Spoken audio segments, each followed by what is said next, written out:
الرحمن الرحیم۔ محترم ناظرین و سامعین، یقیناً قرآن مجید کی ہر آیت اور رسول اللہ صلی اللہ علیہ وسلم کی ہر حدیث ایک مومن کے ایمان کو تازہ کر دیتی ہے، لیکن بعض آیات اور بعض احادیث ایسی ہیں جو ایمان کو بہت بلند معیار پہ لے جاتی ہیں۔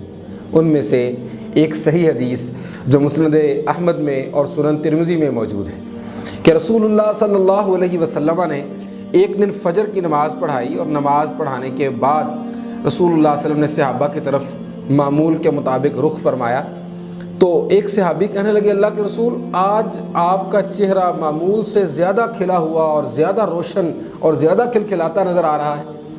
تو رسول اللہ صلی اللہ علیہ وسلم نے فرمایا، میں اتنا زیادہ خوش اور اتنا زیادہ کھلکھلاتا ہوا نظر کیوں نہ آؤں؟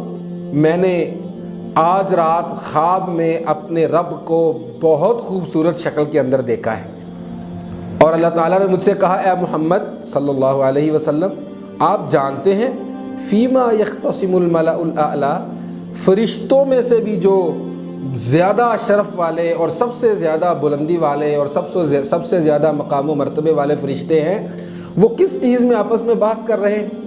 میں نے کہا، اللہ تعالیٰ میں تو نہیں جانتا۔ تو اللہ تعالیٰ نے اپنا ہاتھ جیسے اللہ کی شان کو لائق ہے میرے کندھوں کے درمیان، اور بعض روایات میں ہے کہ میرے سینے پہ رکھ دیا، تو فَعَلِمْتُ مَا فِي السَّمَاوَاتِ وَالْأَرْضِ، جو کچھ آسمانوں زمینوں میں ہے میں نے جان لیا۔ پھر اللہ تعالیٰ نے پوچھا، اے محمد صلی اللہ علیہ وسلم، کیا آپ جانتے ہیں کہ وہ جو بلند شرف والے اور سب سے زیادہ مقام و مرتبے والے فرشتے ہیں وہ کس چیز میں بحث کر رہے ہیں؟ میں نے کہا، ہاں اے میرے رب، اب مجھے پتہ ہے وہ کس چیز میں بحث کر رہے ہیں۔ تو میں نے کہا، الکفارات والدرجات، وہ کفارات میں بحث کر رہے ہیں اور درجات میں بحث کر رہے ہیں۔ کفارات کیا ہے؟ نمبر 1، نمازوں کے بعد مسجدوں میں دیر تک بیٹھے رہنا۔ نمبر 2، با جماعت نماز کے لیے کثرت کے ساتھ مسجد کی طرف چل کے جانا۔ نمبر 3، وَإِسْبَاغُ الْوُضُوءِ عَلَى الْمَكَارِهِ، نہ چاہتے ہوئے سردی ہے، موسم ٹھنڈا ہے، اس کے باوجود اچھی طرح وضو کرنا۔ وَمَنْ فَعَلَ ذَلِكَ، اور جو کوئی شخص یہ کام کر لیتا ہے، عَاشَ بِخَيْرٍ وَمَاتَ بِخَيْرٍ، اس کی زندگی بھی خیر پہ گزرتی ہے اور اس کی موت بھی خیر پر ہوتی ہے۔ وَكَانَ مِنْ خَطِيئَتِهِ، اور اس کی غلطیاں ایسے صاف کر دی جاتی ہیں جیسے اس کی والدہ نے اس کو آج ہی جنم دیا ہے۔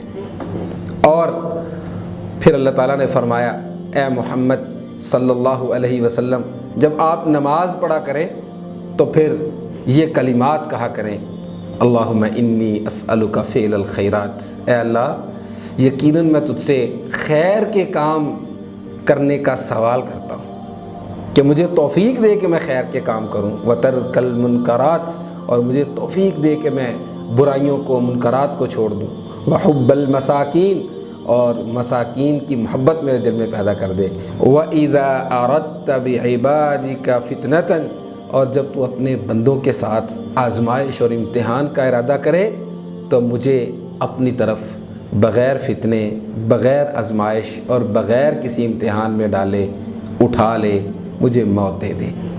پھر فرمایا، والدرجات، اور درجات کیا ہیں؟